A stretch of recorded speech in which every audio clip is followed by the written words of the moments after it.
good afternoon, everyone. I'd like to thank you all for joining us again. My name is Paul Lawrence. I am the host of People Talk. People Talk is a online program which we've been running for the last few weeks. Started very much as a way of moving away from the whole burdensome issue of COVID. You know, COVID was dominating the headlines, dominating all of the social media chats that I was on, certainly. And I felt that it was time for us to change the rhetoric a little bit. And so I started to do these shows. Over the weeks, we've tackled a number of issues, some of which related to COVID, some of it not so related to COVID.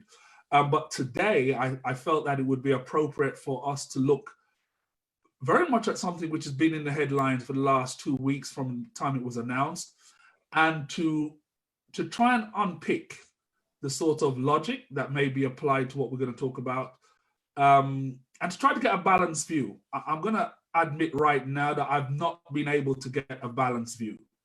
The topic is, should UK schools be reopening on June 1st? And this is the first time that I've had to put out several appeals, as it were, for people to join me on this topic. And it just didn't work out. I really tried, and I didn't get a variety of people. I just got people who very much like me oppose it. So if it sounds like it's a bit of an anti-government fest today, that's just the way it's gonna be. I'm gonna introduce my guests, or rather, as normally do, have them introduce themselves in the order in which they joined me today. We tend to have a little chat just before we go live. You know, I get to fix my hair and all of that sort of stuff. and you know, so I think we'll start with Kay. Kay, do you want to introduce yourself, please? Hi, everyone. I'm Kay Johnston. I have been in education nearly 41 years. I'm the founder of Enterprise Diamond School and the Nubian Ministry of Education. And I work predominantly now with children who are home educated, and I just fill in the gaps that parents might think a bit challenging, and also to give the children a break from the home environment. And I absolutely enjoy what I do. So, yeah. Thanks, Kay. Debbie? Hello, everybody. My name is Debbie Eno, and I'm a teacher and a parent. I've been teaching for just over 25 years, not as long as Kate. I am passionate about teaching. Yeah. I also do, I'm a mentor for the 100 Black Men of London, mentoring young Black people. That's where I first met Paul. Fantastic project, because he really does, you know, empower the young people. It's really fantastic. I'd really urge people to join anyway. I also do coaching to female educators, teachers who have lost their passion for teaching, because we do have a lot of teachers who've lost their passion, and as a result of lost passion, they become frustrated and they become drained, they actually burn out, etc. So I try to get them to become passionate again in the teaching industry. That's what I do. Thanks, Debbie. Shay? Hi, everyone. My name is Shay Noibi. I have been teaching not for as long as everyone else. I'm your lady here. I've been teaching for the past 6 years. I recently just graduated with my master's in English education. So I've been teaching in predominantly London schools. So I've been teaching at the moment, I'm teaching in a Dagenham school, and I've been teaching English to year 7 to all the way up to A level. But at the moment I'm teaching GCSE. I am a member of YBTN, which is a Young Black Teachers Network, which has just been formed actually over the past couple of years by one of my friends. So she was trying to get people to see, well, really to come together to form a network, which is, again, just as strong maybe as some of the other established networks like NEU and so on. So we wanted to try and get Black teachers together, especially young Black teachers, and try and get everyone to see that a lot of the things that we deal with in classrooms are quite similar across the classes, across the schools that we teach in, just to try and form a support network for one another. So that's kind of the things that I do. But similar to everyone else, I enjoy what I do. I enjoy my teaching. All right, thank you guys. Thanks so much for those introductions. Look, it's unavoidable. Everything that's happened over the last, I would say, 8 to 9 weeks has been related to COVID in some sense. And if we try to set some of a context as to this question of our schools reopening, you know, if we think back to the very early days when the lockdown was announced, it was sort of announced on the virtue of, well, why aren't we doing something? So if my memory goes back to that very early start, it was a question of, well, what's happening? Why is the UK not doing what Italy were doing at the time? Why is the UK not doing anything? And then we went into the lockdown. But again, it seemed, you know, correct me if I'm wrong, feel free to correct me if I'm wrong, it seemed like we were slow to do these things. It also seemed like the call to actually lock down the schools was also a little bit delayed, and it seemed a little bit slower. Eventually, both the schools and the general workforce were locked down. We know that there was always an exception, and the exception was for key workers who had no alternative. They had no opportunity to provide any sort of childcare if they had to go out to work. We're talking doctors, nurses, bus drivers, all of those key workers that you guys got a clap for on a Thursday, I think it is. I don't go out, sorry. Yeah. We'll talk about that another time. Yeah. And they were brought into schools, and I know that those schools have remained open and those teachers have continued to work. But what we're looking for now, what they're talking about now is, I believe, a phased reopening, starting with the younger set of young children. And they're asking all parents of that age group of children to start getting those children back into school. Personally, my personal view is probably not the most important one, because I am not a teacher. I've never taught. And so I thought I'd get together people who do either teach or work very closely with teachers, closely with young people, to really start to unpick, not from a simple, we're all afraid of COVID, but just talking about what it is that we would like to see in place before we could even have that conversation. So I'm going to go to Kay first. Kay, tell me, just off the cuff, what's your view, A or nay, back to school or not, and why not? I don't think that schools should reopen on the 1st of June because, first of all, we're still, I don't think that we've reached the end of the pandemic. We're a long way from that. On top of that, children, you know, will be going back into a very unnatural situation where it's half the class, they're not allowed to mix with each other. They're not, you know, the classrooms are stripped of any joy. All of the toys and the things that they're used to handling wouldn't be there. No teacher contact. And who on earth, I mean, I worry about the mental health impact on children from that aspect. And on top of that, there's there's no commitment to providing these teachers with any kind of PPE. So, if you know, for those children whose parents are key workers, they are key ones. We've already seen in Bristol and in Sussex, 2 children of key workers who had the same key worker who actually were tested positive for COVID. So those children are at a risk coming in and infecting other children and teachers, and it's far too early. Far too early. All right, fair enough. Far too early, says the veteran educator. Debbie, your thoughts? Sound like a dinosaur there, but anyway. Debbie, can I come to you? What's your thoughts? A or no?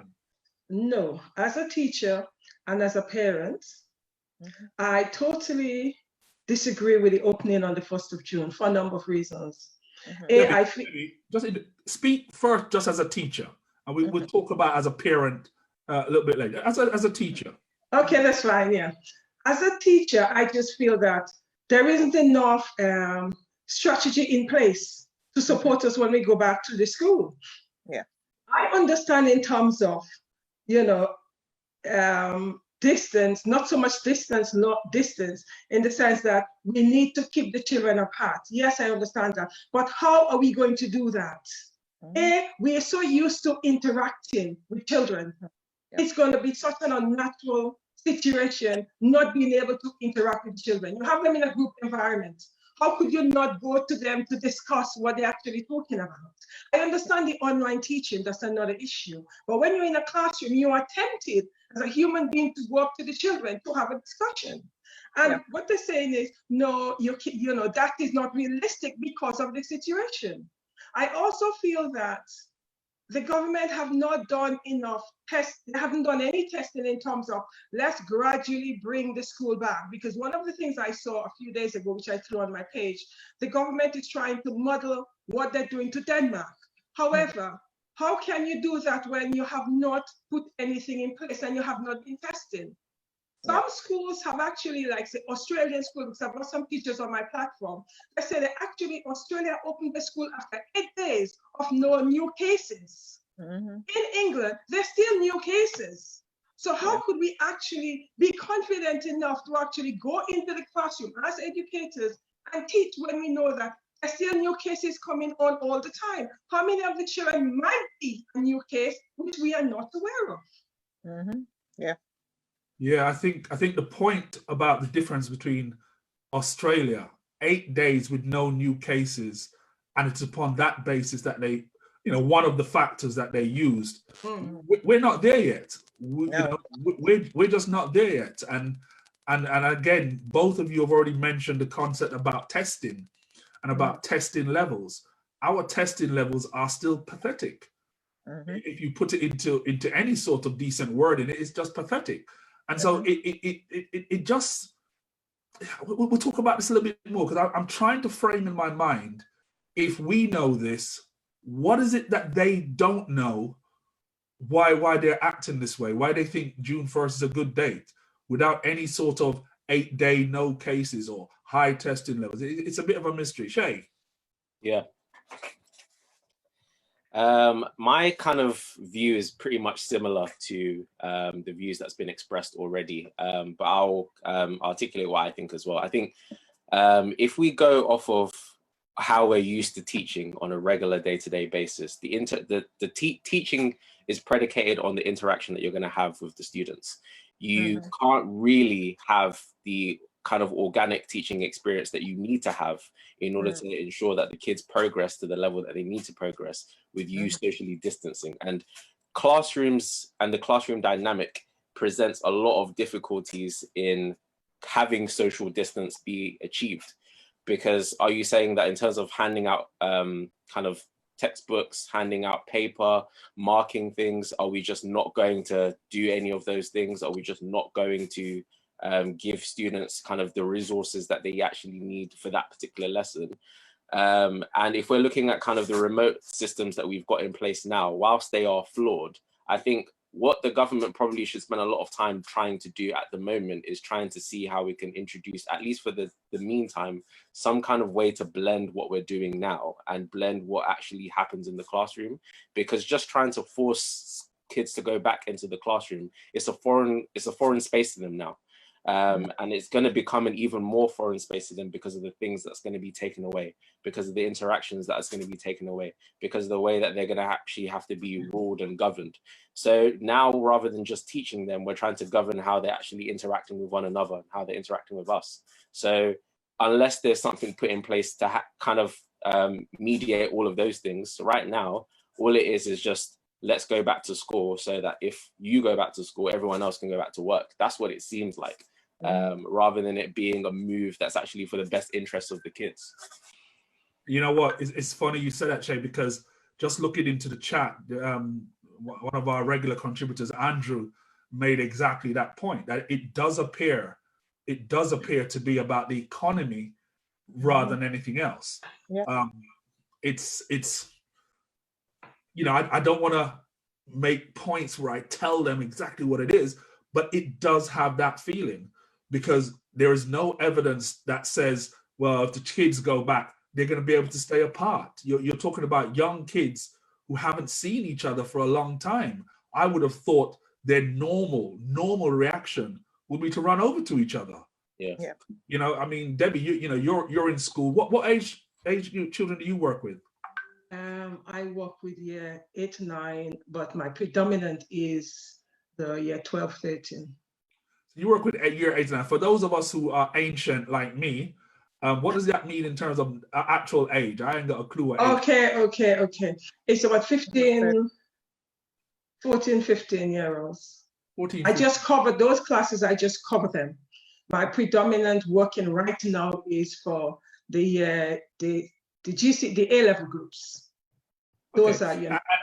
are, okay, those are older children, probably a little bit more mature and more able to take instruction. Do you think they would be able to manage the social distancing requirements? Nope, I don't, because a lot of the young people have it in their head right now that COVID is not going to affect them. So some of them are still socializing with their friends. Yeah. Because they feel that, why should I be dominated by what the wall is saying that is happening? It doesn't matter how much evidence they've got, but they feel that, oh, well, A, it's not going to happen to me, and B, I need to interact. I cannot allow this to dominate my life. So that's where I'm at with the young people. So I really cannot see these young people actually going into schools, as the government said they want year 11 to go into schools, to not automatically gravitate and hug each other. I cannot see it as a practical aspect, nor can I see it being realistic. However, with the younger children, I've got one of my cousins. He started going back to school. He's about 8. He's actually started going back to school 2-3 weeks ago. And they've actually brought them in. I think it's about 6 of them in a class. And one of the things he's finding challenges in is the fact that he cannot, touch his friends. Yeah. And when this teacher have to go, a teacher have to go with the children to the toilet, to make sure that they're washing their hands. There's so many practical aspects which I do feel that the government have not looked at, and the main focus is economical. And it's a problem. I think, and this is why, as I was saying to Kay before we all started, this is why when people are making policy on any level, it's important for them to have people who actually work at the coalface in the making of these policies. Because, I may think I'm intelligent, but I have no clue as to the down to the earth day-to-day interaction that take place in a school. So I wouldn't have been able to say, well, look, they're gonna have to take them to the bathroom. And they're taking them to the bathroom, I'm assuming that's to make sure they wash their hands properly. Exactly. Because the younger the they're children. little kids. So we already know that when they do that, whoever's left in the classroom with the other group, now have a big group to manage. It's just that it doesn't seem thought through. It doesn't seem like it's thought through. It doesn't seem like they put any thought to it. Or is that just because we don't know what their real objective is? Kay, tell me about you don't work specifically in a single school, but you have access to a lot of educators. And I think we had a question around the independent schools. What are the independent schools doing?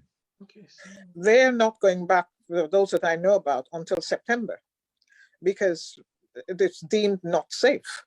And so my question, if I had access to a member of the parliament, is if it's not safe for those whose parents are paying in excess of 30,000 a year for their children's tuition, why is it safe for children in mainstream schools to go back?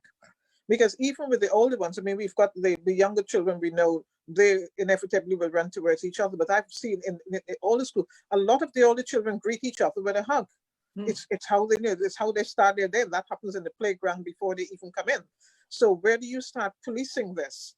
And and these large classrooms of 30 plus, how are you going to manage social distancing? And, the government came up with a harem-scarum idea about we can have half come in. And then what happens to the other half? If those parents have to go back to work, then what happens to the other half while one half is being educated and they go alternate weeks? So the whole thing is not being thought through properly at all. And if it's not safe for independent schools to go back, then it's not safe for state schools to go back. It's not safe for Parliament to go back there. That's the whole idea of returning anytime soon. So how can they expect children to go back? It just leads us to think that they're really just experimenting on the situation. Yes, it is. I think the fact that they're not calling for like Parliament to reconvene, as you say, it tells you that they understand that there are logistics issues with bringing people back into confined spaces. That's very clear that they have that. Shay, tell us, is your school looking to reopen or what? And what's your view around how prepared are you if you have to do that? How prepared is your school, and what have they put in place for the safety of both students and teachers? So my school at the moment, I mean, like a lot of schools this week, a lot of people have been in receipt of emails or letters or things that they've been kind of mailed directly to their houses about, would you feel comfortable in terms of coming back to school? So a lot of schools at this week particularly have been feeling out for their staff to see whether they'll want to go back or not. I think my school at the moment are targeting going back on the 8th of June, but even that is conditional on lots of different things happening. And I mean, even the wording of the email that I received felt quite, there wasn't anything meaty in there for me to really say that I would feel comfortable, because at first they wanted to find out whether the staff would feel comfortable. And I said personally that I was unwilling to comment on what I felt was happening at that moment.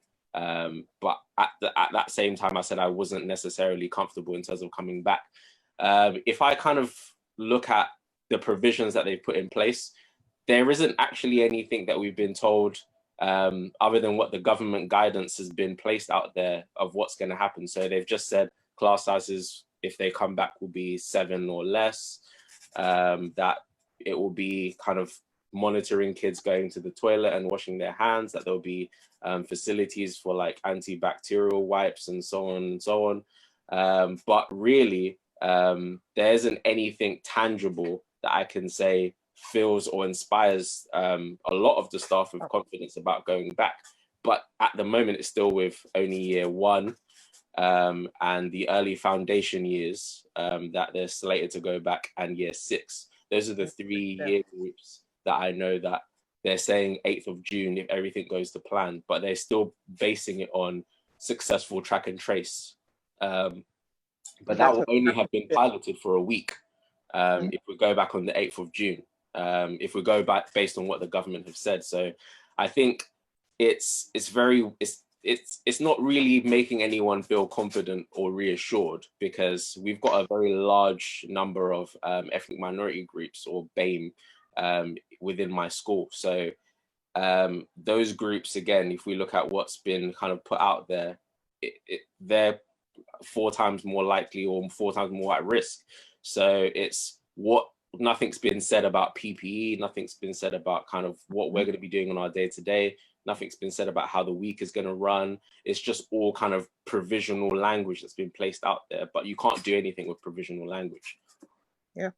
You know, Debbie, I'm going to ask you this question, and it's sort of on the back of something Shay just mentioned. So about 2 weeks ago, gentleman Lee Jasper, Lee's been on the show as well. He did a session on the disproportionate effect of COVID, as we are being told, affecting people from Black and Asian communities. And it's just struck me that, especially in somewhere like London, not only are a lot of the students from the Black and Asian community, but a lot of the teachers. And so my question kind of is, has anything you've seen from government told you that they're recognizing from the experiences we had in the NHS, where a disproportionate amount of Black and Asian doctors and nurses fell victim to? Is there anything in their communication that implies to you that they recognize that, especially in metropolitan areas, London, Birmingham, Manchester, it's going to be something, again, which is putting Black and Asian teachers in the front line? Yeah.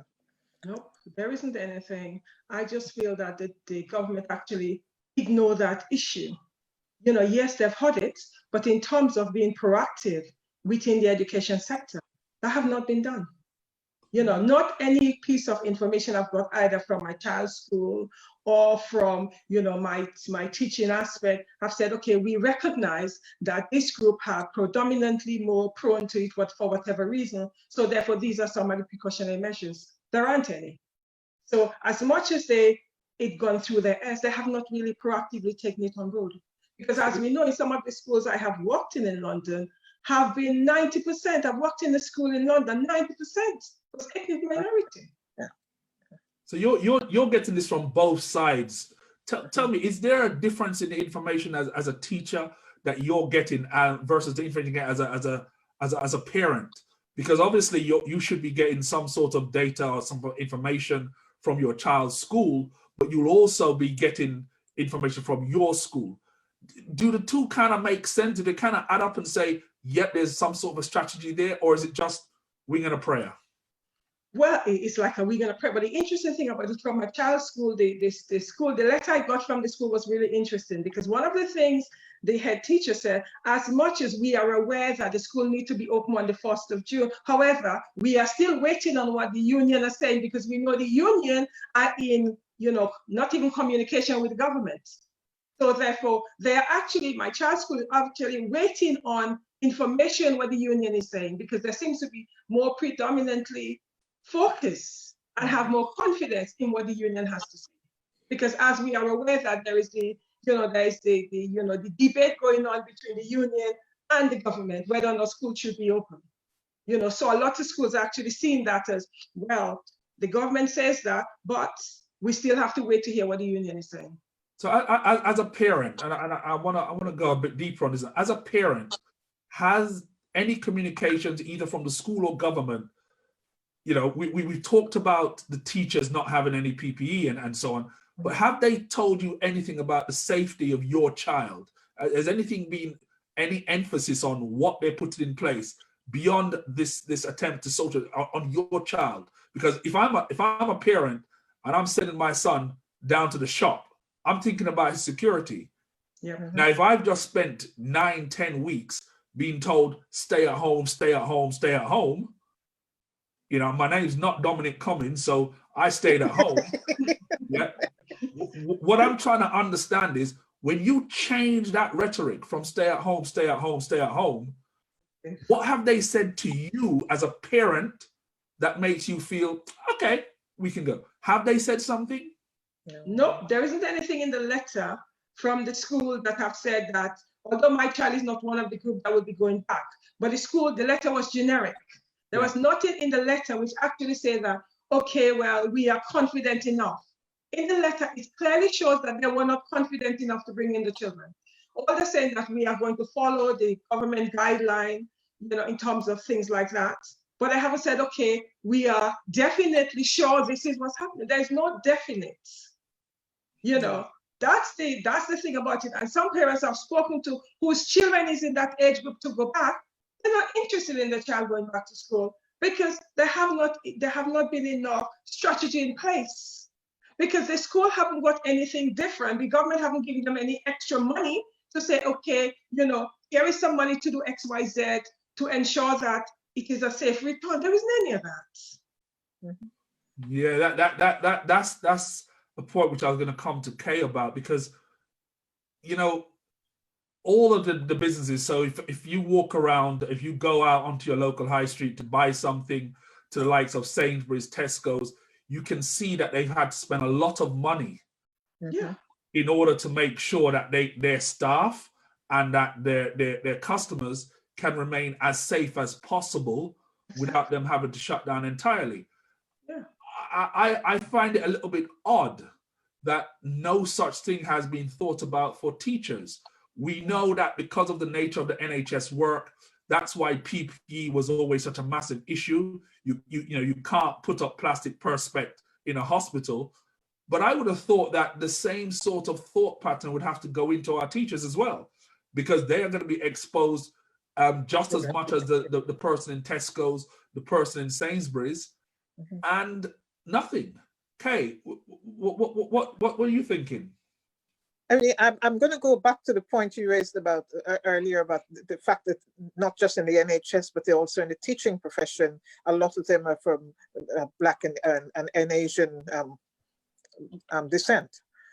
My concern is that I think it's painfully obvious who are the ones who are holding up these professions. You know, within the NHS, who's keeping the cities going are people from Black and ethnic minorities.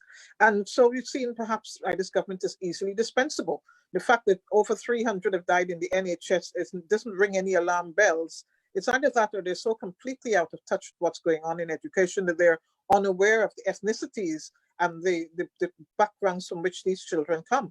So, you know, there's been no money put in schools. I mean, I saw a video of a school reopening in China, and the things that they've got in place already for those children to return.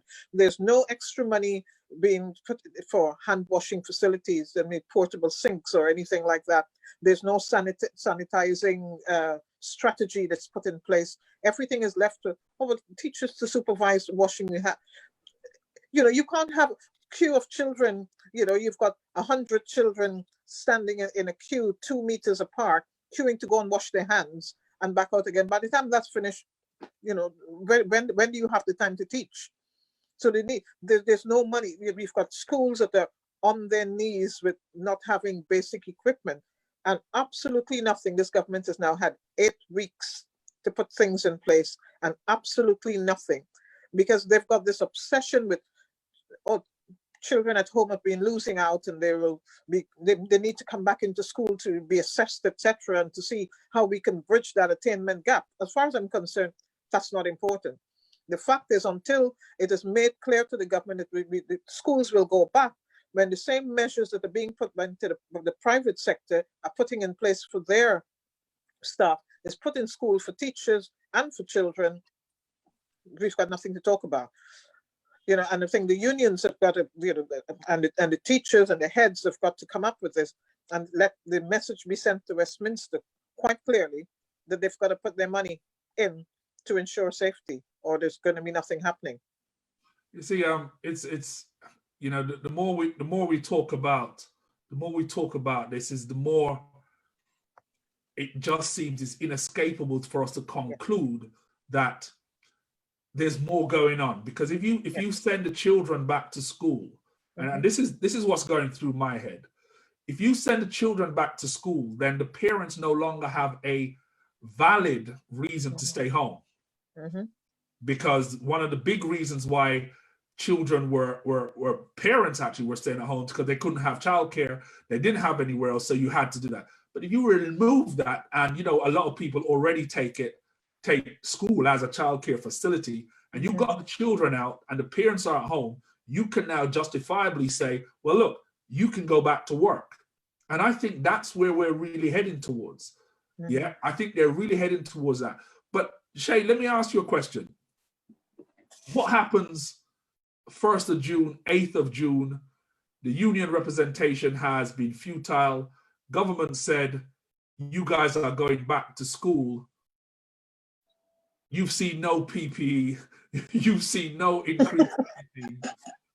And I'm not asking you to put your job at risk here, by the way. I'm just asking you, you know, there you are on that morning, you've got to go back. What would you be seeking to do personally from your own personal standpoint of your own personal safety? What would you be looking to do? I mean, personally, I have already kind of articulated to the school, not in so many words, that I wouldn't necessarily feel comfortable going back at this stage. And I think a lot of people expected things to suddenly stop by the time we got to June. And I think it was the government's expectation as well that by the time we get towards June, everything's will die down, everything's gone away. So I think schools are going to find, and I'm speaking more personally as well, schools are going to find that the compliance is not going to be there amongst everybody.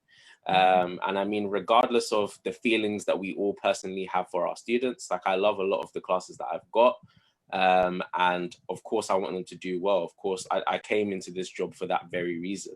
But at the same time, in order for them to do well, I have to be there physically, mentally, emotionally, same as them. It would be a mistake for us to assume that if we go back, that we're just going to be able to immediately jump straight into the teaching, because a lot of the kids that we're going to have in the classrooms that we will have, in whatever shape or size or form, they're going to be kids in there that have experienced extreme loss, that have experienced extreme emotional instability, that have experienced things that have kind of rocked their mental health. And that's going to be the same thing for the teachers as well. And we should be in lockstep, the teachers, the parents, the kids. So for us to go back just because we've been compelled to go back, and a lot of London schools, a lot of schools that are within the vicinity of London will feel compelled to go back for that reason, because the government are kind of putting that pressure on. But at the same time, we have to survive. The economy is based on people, just like schools are based on people. So if we go back and someone gets, we shouldn't just be living in fear in school, because that's what they'll be asking teachers to do, to go into school afraid. They'll be asking kids to go into school afraid, and that's no environment for learning to take place. So personally, it's not something that I would advocate. Debbie, same question to you. You know, that day turns up and you have the added question of your child's school reopens. They then decide that the age group, the conditions haven't changed, no PPE that you can see, no nothing for around the fact that you guys are ethnic minority. What do you do? As much as I'm passionate about teaching, there's no way that I feel that I'll be going back, you know, on the grounds of I don't feel comfortable enough to go back. I also feel a lot of the parents will not be sending the children back, because even just before the full lockdown, in one of my class of 29, I had 9 children, because the parents were deciding then, because of what they were hearing, they were not sending the children to school. So as much as the government is saying going back to work, a lot of parents is not going to do that. Secondly, you see, the whole thing is, it is not everybody going back to work, because what concerns me is we're still having half of the class. So which means every parent still will not have the opportunity to go back to work. So they'll be in the same position as if the school was not opened. Because not everybody is going back to work. Not every child is going back to work, going back to school. So that whole situation is not realistic, nor has it been really thought through. As much as you're saying that you want the people to go back to work, you're still not having 80% of the workforce going back. Because parents are still at home with the children, because half of the class is going back, or 8 of them are going back. So they still have to be thinking about childcare. So the whole thing makes no sense. Boy, I don't know, because I think I'm now understanding why I couldn't find anybody to speak on behalf of because you know what, each week I sit down trying to come up with topics, and I like to try and be able to have a bit of a dialogue about it, but it's just so one-sided. The only person I saw on national TV supporting this is a lady called Birbal Singh. I don't know, you Oh, Catherine, yes. Catherine Birbal Singh. Yes, Birbal Singh, Her comment, and you know, I'll throw it out to yourself, Kay. Her comment was that the opposition to going back to school and reopen the schools was political. It was a case of the anti-Tory unions, and she made the statement. She said most teachers are Labour supporters, and so that's why they're pushing back against going to school. What no one bothered to mention to her was what Debbie just mentioned, that forget the teachers, a lot of the parents aren't going to be sending their children back to school. That's right. Yeah. So that was Catherine Birbal Singh, who, you know, she has a history of being extremely right-wing when it comes to stuff. But that was her defense. She said that it wasn't about safety, it was a political move by the teachers and the unions. Kay, what do you think? Well, let me just start with Catherine Beerbell Singh. First of all, she is one of the Tory darlings. I can't imagine, and she has she delights in the reputation of running Britain's strictest school. I can't imagine any child, and I'm looking at it through the eyes of a child, who can't wait to go back to silent corridors, detentions, lots of homework, and this sort of robotic experience that, the Tories that think this is absolutely fantastic. And that is the norm in her school. If your parents can't contribute towards lunch, well, then you sit in the room opposite the lunch there and you watch everybody eat. That's your punishment. And this sort of craziness. Children have had 8 weeks to be children. There's going to be nobody wishing to go back so you can walk in regimented, lines down the corridor and nobody speaks. You've got like 4 seconds once you get into the classroom to have your pencil case out. That's not going to happen.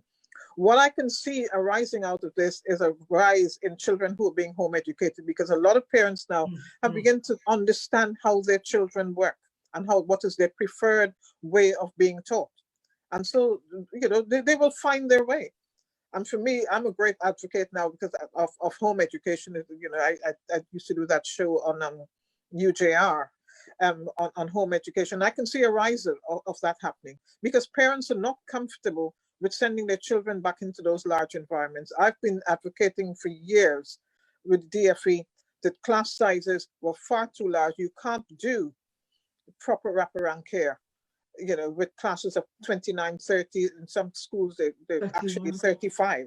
Yeah, it is absolutely crazy. It's not going to happen. So more and more parents are going to decide, yes, we're going to keep our children at home. I already know of a few who've decided their children are not going back. And now the government's talking about perhaps Ofsted needs to come and inspect home education. Well, Ofsted has got to be prepared to get wet a lot of times because some buckets of water will be thrown at them. Yep. There is no way on earth, if they're coming in with a stereotypical view as to what education should look like, and little Johnny is in his pajamas in his bedroom, lying across his bed doing some work.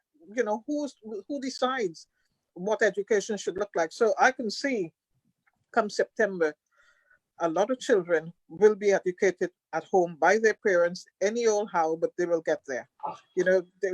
This insisting on coming in and assessing is not important. It's just not important. No. I think it's absolutely true.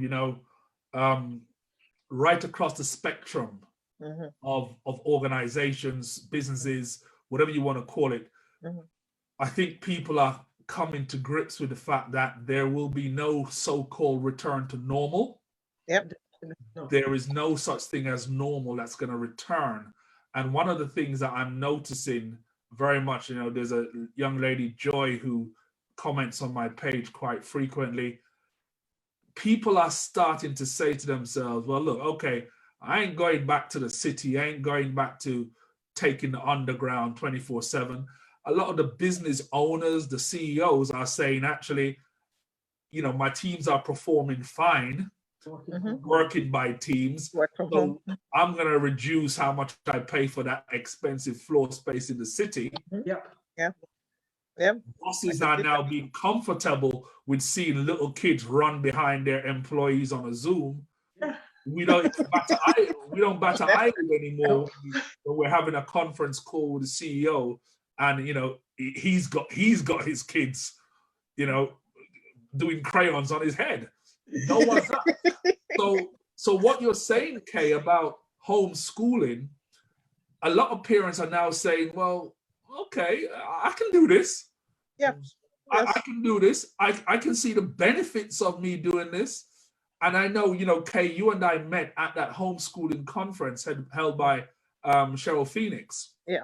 That's the first time we met face to face. And, if you remember my talk on that day, I spoke about the fact that, I wasn't always very convinced about homeschooling, but here I am on, on the internet telling people that actually I was wrong. The reality of the matter is that ability to be closer to your children obviously has a greater impact. My friends who are corporate people who've never ever done it now, they're now doing it and enjoying it and telling me that their kids are benefiting from it. Yes. So, you know, we have to start to think about this new normal. Yep. You know, there's a new normal where going to school every day may not be what we end up with. And a lot of people are going to vote on their feet in that manner. Yes. Some people, of course, will go back to as it was, but it's not necessarily going to continue like that. Yeah. Before we get to the point where we have to say our goodbyes, I wanted to talk, any one of you really, about a little side topic. It's a little bit related because it's still to do with schools. And this is about how they will assess the GCSE level young people and the A level, how they will assess them and how that impacts on Black and Asian students. And I'm going to be very specific on Black students. And the reason why I want to focus on that is because of an incident which happened to my son when he was in school. You know, he's 25 now, he's finished his degree, he's all cool. But in his final year, as he was approaching his A levels, they gave him a substitute teacher. My son, being who he is, he decided that he doesn't like the substitute teacher, so he stopped going to class. Yeah. The first time I knew about it was when I got a call from him, "Dad, they're throwing me out of school." So I do my thing. I drive up to the school and I say to the teachers, "What's this I hear you're throwing my son out of school?" So what the teacher explained to me was, as a sixth former, he has some coursework to hand in. Now, because he wasn't attending any classes, they thought that as a consequence of that, he wouldn't be able to do the coursework to the right level, which would mean in their minds an automatic failure. And they therefore saw no reason to send him forward for the exam. That was it. So I turned to my son in my yardie style and said, "Boy, what I do? Why you're not going to classes?" He explained to me about the teacher. And he then said to me, "But I've done my coursework." So I said to the teacher, I said, "Okay, here's what we're going to do. You mark the coursework. If the coursework is not up to scratch, he leaves your school and I leave you in peace. If the coursework is up to scratch, you put my son forward to do his exams and we never speak of this again." They said, "Okay, all right. But you know, Mr. Lawrence, there's no way, he hasn't attended class." Long story short, probably too late, he got straight A's in his A levels. Yeah. Now, when I think about that incident, if I superimpose that incident over COVID, my son would have gone into university. Because there would have been no opportunity for the coursework. They would have simply assessed him, and they would have assessed him as not able and not competent. Shay, how's your school going to be looking at the assessments? And what's your feeling? Especially, and I'm going to say this as a young Black man who knows the sort of pressures young Black students are under in schools. Yeah, so my school in particular,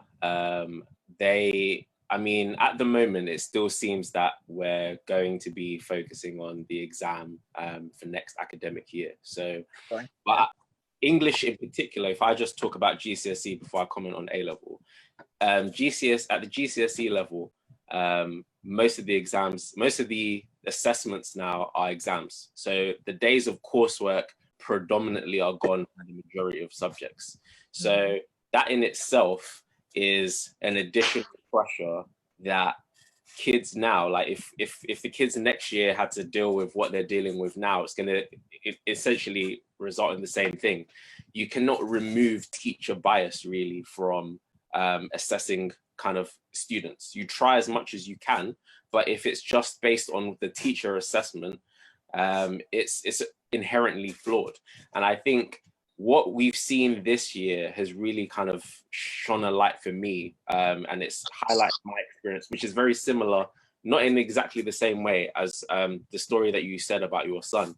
I at GCSE had to deal with science. I was slated to get a C at one stage. My mum was the one who pushed forward for me to kind of sit the higher paper. I had 3 months really to sit a year and a half's worth of work to do the paper. But I managed to get A's for that. And I think if we look at what students do, particularly Black students, traditionally, we always end up outperforming our expectations at the exam, because we see what we got in terms of our mocks, and then we realize, okay, yeah, I really need to push myself, and then we'll graft for the next couple of months and really get the grade that we want to. And that's for a number of reasons. It might be because the teacher that we have, we don't necessarily connect with them. It might be because the curriculum that we're exposed to, we don't understand it in the way that's traditionally delivered to us in the classroom. And that could be because of the kids that we have in our classroom, because there's so many of them, we don't necessarily get the attention we need to. So I think my school at the moment, we're still operating under the proviso that we're going to actually still have to teach the way that we have been teaching this academic year to the kids who were supposed to do the exam. But the issue with that, which is why I think similar to what we've been saying, a lot of workplaces are going to have to adapt. Schools are no different. We have to adapt, because what this year has exposed is that the exams and the exam culture that we're in now is not really successful. It's flawed. It's been flawed for a really long time.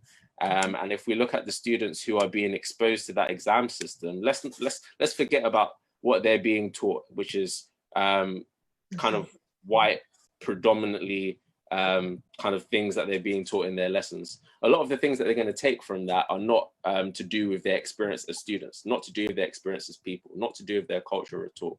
And there's been pushback for years to try and get more culture into the curriculum, more kind of ethnic diverse things into the curriculum, but still we're kind of presented with what we have now, because the assumption is anything that's too ethnically diverse will be too easy. It will alienate kind of what is at the time perceived as the more white people and the more nuanced kind of faces that are in the classroom. So why are we only catering to Blacks? But then in the same breath, why are we only catering to the predominant white race? So I think the exam boards are still remaining firm at the moment, and that's at GCSE and at A-level. They're remaining firm that the exams next year will take place. But a lot of the things that students were going to learn this year is been gone. We've only had half of an academic year, and we're going, if we return, we're really going back at the end of an academic year, and then we're going to have another academic year where the exam is going to take place. So that's why you see the things in the government saying, well, maybe we have to have summer school. Maybe we have to look at reducing summer. Maybe we have to look at having extracurricular time after school. But we do that in the goodness of our heart. And I think they're making martyrdom contractual now, rather than what we come into this job for the love of it. We end up being martyrs because we that's just our nature. But it's not because we should be told to do that. So I think my school is kind of still in the same headspace as a lot of other schools that, well, we're just going to do the exam. We're going to make sure that they all come to extra revision classes. But you underestimate how much pressure and stress that's going to put on the teachers and the students. You know what? I'm able to see Debbie and Kay while you're speaking. I don't know if you can see them, but all I can see is, you know, all I can see is them going like this. And you know what? It's a weird setup, because a lot of parents have now really began to express, not that we were ungrateful before, but there's been a lot of direct expression of just what are important and valuable jobs our teachers do. Now faced with having to teach little Johnny ourselves, you know, the dynamic seems very different. And you know, I think when things go back to normal, you guys will find that your gifts at the end of the year would be greater. We're a little bit more frequent and of higher value, because people are now realizing that their children are a bit work. And so I think it would be remiss of me while I have you guys here not to just say, on behalf of certain of the people I'm seeing, thank you. Because, we hear a lot, and quite rightly so, about thanks for our doctors, our nurses, and all of that. But even in this lockdown, I know that teachers are still pumping out that work, Yes. whether it's by Zoom, whether it's by Teams, whether it's whatever means. I know you guys are still pumping out that work. And as Shay has just pointed out, the only route out of this means extra work for teachers anyway. Yeah. So I'm going to ask each of you more or less for your wrapping up statements. We're coming to the end today.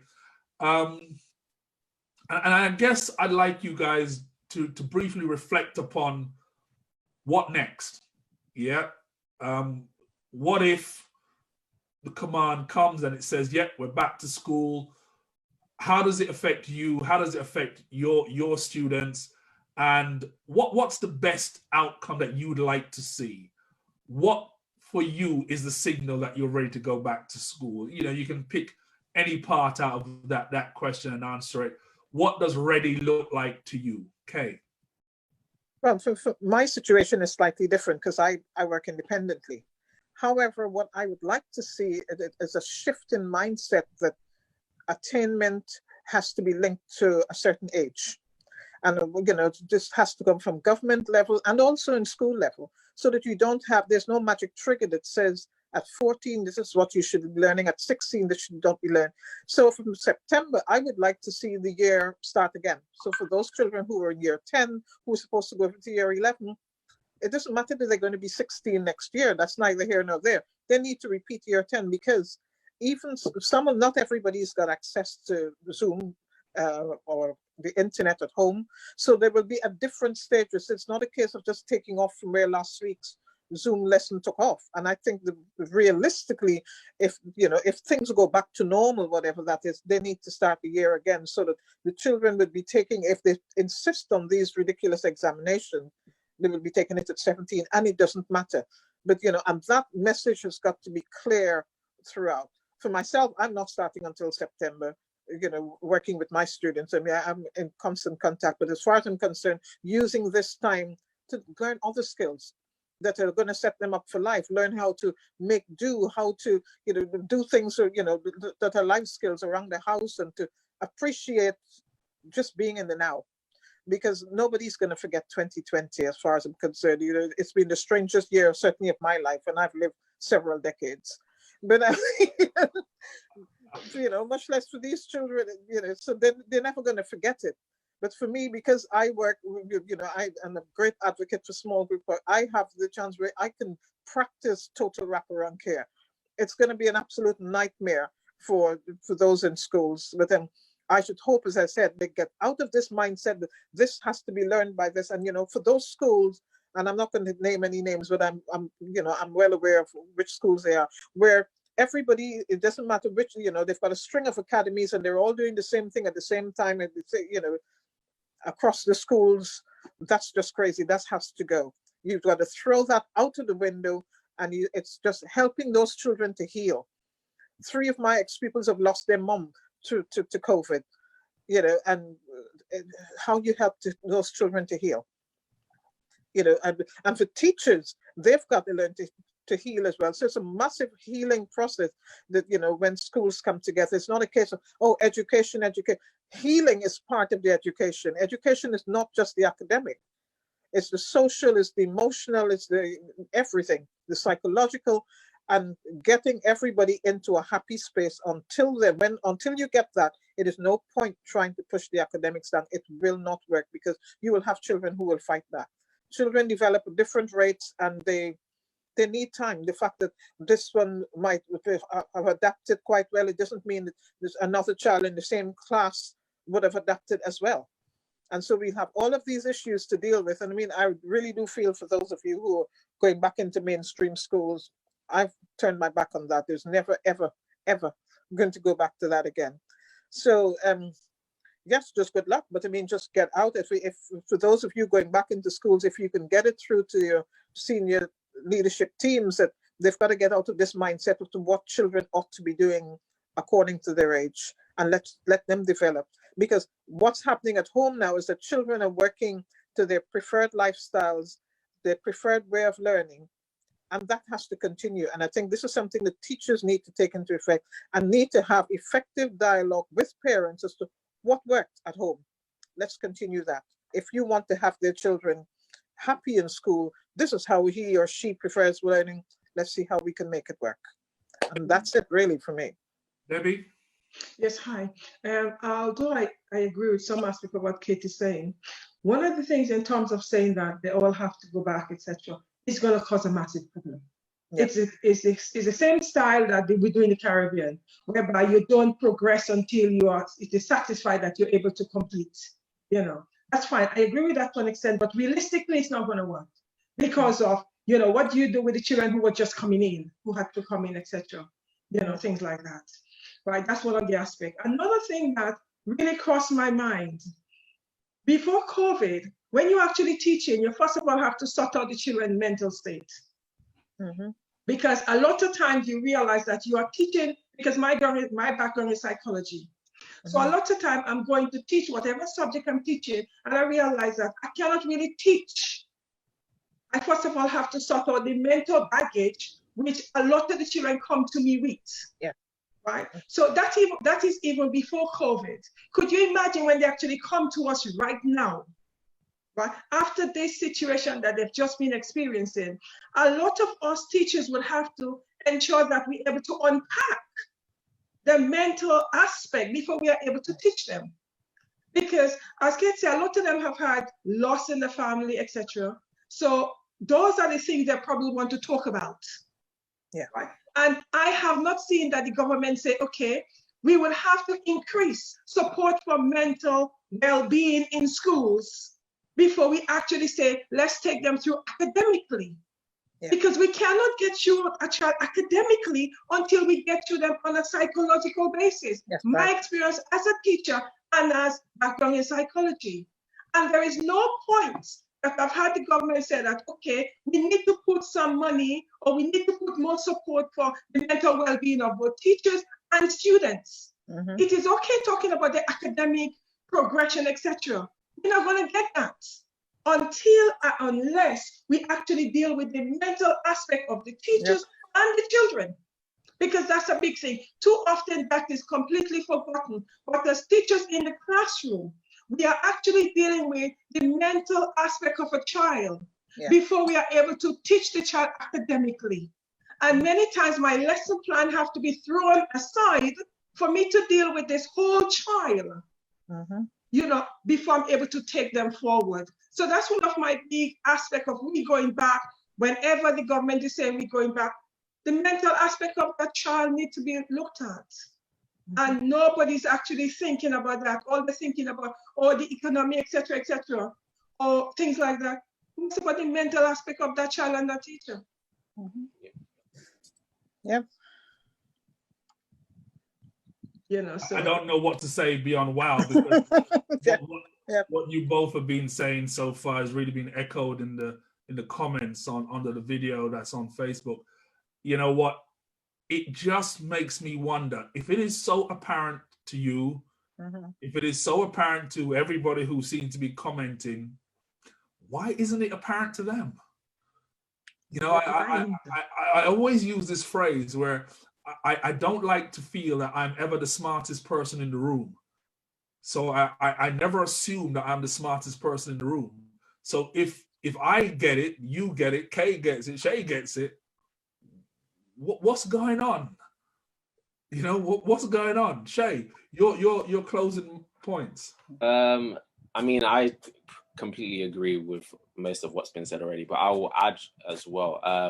My view is that we need to look at the fact that for hundreds of years, classrooms really haven't changed. And if we look now, the expectation for classrooms to be the same is ludicrous. They can be the same, like literally they can be the same, but they shouldn't be. And I think this experience, for years, teachers have been saying classrooms need to adapt.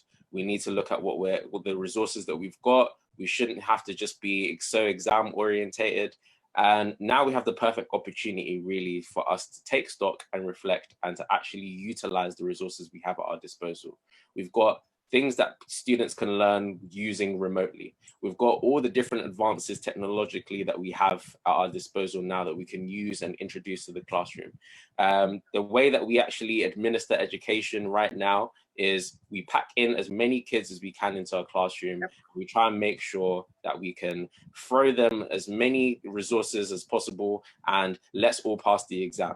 But as we can see, what is that leaving the student with? They're not going to leave well-rounded. They're not going to leave knowing how they should actually approach the future. And the biggest thing that I learned is the last lesson that I had with my year 11s wasn't a lesson. I just sat down and spoke to them and said, okay, you now have missed this rite of passage, as it were, the exam. And whilst there is flaws in that exam, that rite of passage is almost like you're unlocking the door for the next stage of your life. Those exams aren't the be all and end all, but we treat them as the be all and end all. Yes. And I think if we're going into schools next and assuming that should be the same case, we haven't learned anything. Mm-hmm. And I think that's the mistake that I think the government are making. They're just going again on this cyclic kind of route of this is how we should educate. This is how we should educate. This is how we should educate. We learn from history. We shouldn't be repeating history. We should be learning from it. And I think the way that we should, the watchword that I want to use is adapt. That's basically what I think schools need to do. We need to be approaching things from an adaptation standpoint, because it's those who adapt that survive. It's people who try and repeat the wheel again and again, but don't actually do anything with it.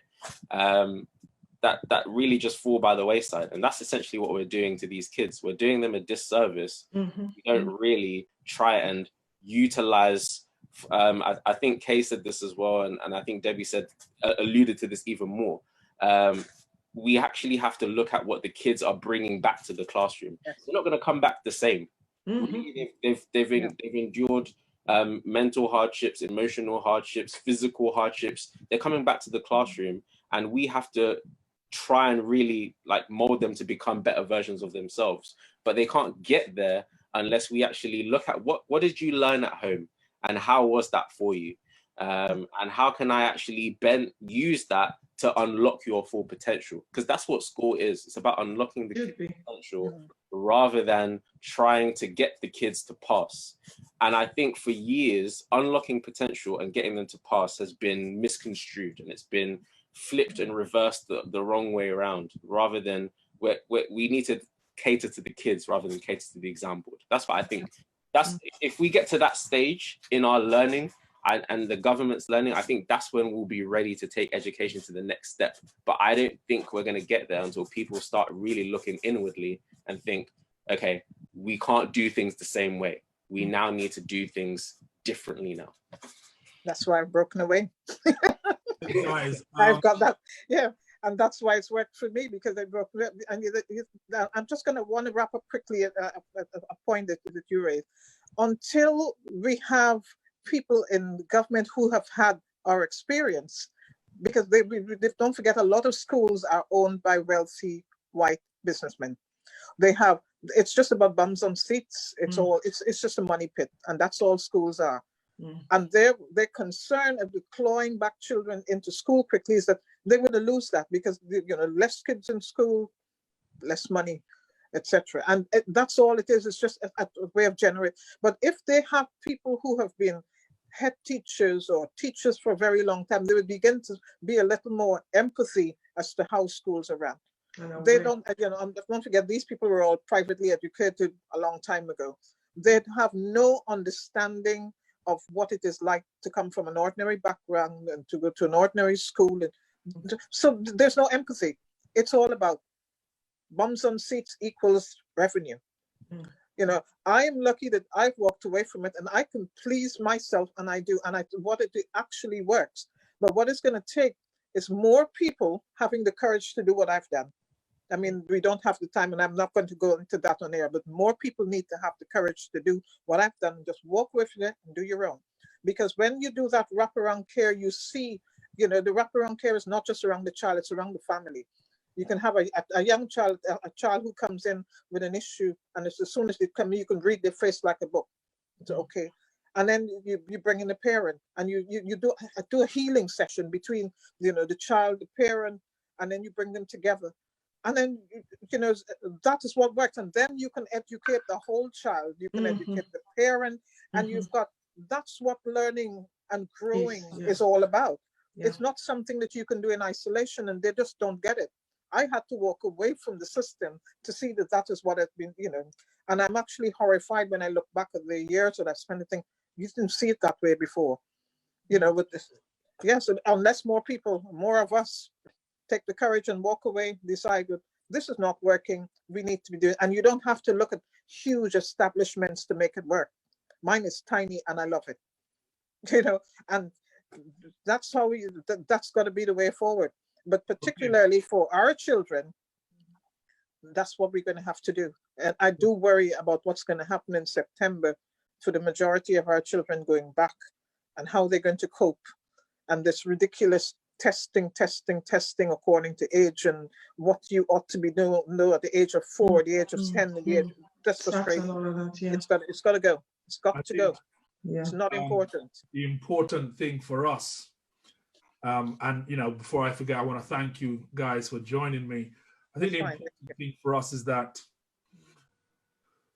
it would be very poor if we didn't learn lessons from what's going on around us. Yeah. And I think, you know, in the corporate world, the conversations I know that are being had are all around learning lessons, and taking actions on the back of those lessons. So as I said earlier, you already have CEOs talking about relinquishing the floor space that they're paying money for in the city. You already have technical people talking about how we make remote working more robust than it already is. On that basis, I think it would be remiss of us in the education of our children, by far our most important asset, not to be making that sort of a mindset shift as well. I don't know, because I'm not an education professional, where that mind shift needs to take us, but that conversation needs to be had. Yep. It needs to be had by people who do not have a financial stake in the situation. You know, a lot of people don't even know that every child that goes to school, there's a premium that is paid for them to be in that school, as you put it, bums on seats. If we keep factoring things based on money, we don't always get the best outcomes. I think the other learning point, which I think is vital for us to learn, and I know, you know, at 100 Black Men, we've talked about this a zillion times. Parents, you are responsible for your child's education. Yep, they need to be more proactive. They're not enough proactive. We can have the most brilliant teachers in the world. We can have the most dedicated teachers in the world. We can have the best facilities in the world. The buck stops with you. And so if you found anything useful from this discussion, it must be that you're supposed to be working with your child, with your child's school, whoever is the educator, you're supposed to be there. You know, as we say in Jamaica, PP, clock, everything we are going. You got to be there. You've got to be on it. Yep. And you do so not to be in confrontation with the teachers, but to be in collaboration with the teachers. Guys, I'm going to thank you very, very much for. Thank you very much. Yeah, thanks for having me. For having me. I know what's going to happen is that people are going to say, "How do I contact Kay? How do I contact?" So what you're going to do is, you're all my Facebook friends. Shay, thanks for that link. I accepted it. Thank you. Just go into the trend, and if you feel like it, because, you know, I don't want you guys to get stalked. Some of my friends, you know, they're not nice people. They're dodgy people. You know, but if you feel comfortable, you leave your contact details in whatever capacity that you want people to be able to contact you. Look, another great discussion. I certainly enjoyed it, but more important than enjoying it, I've certainly learned something. And that's ultimately what I wanted to do this for. Ladies and gentlemen out in Facebook land, please be prepared to join me again next week, Sunday. I don't know what the topic is going to be. I'm thinking about discussing whether or not they should fire Dominic Cummings, but maybe by then it will be a done deal. But whatever you do, I look forward to seeing you guys next week, Sunday at 2 p.m. UK time. Thank you for joining us.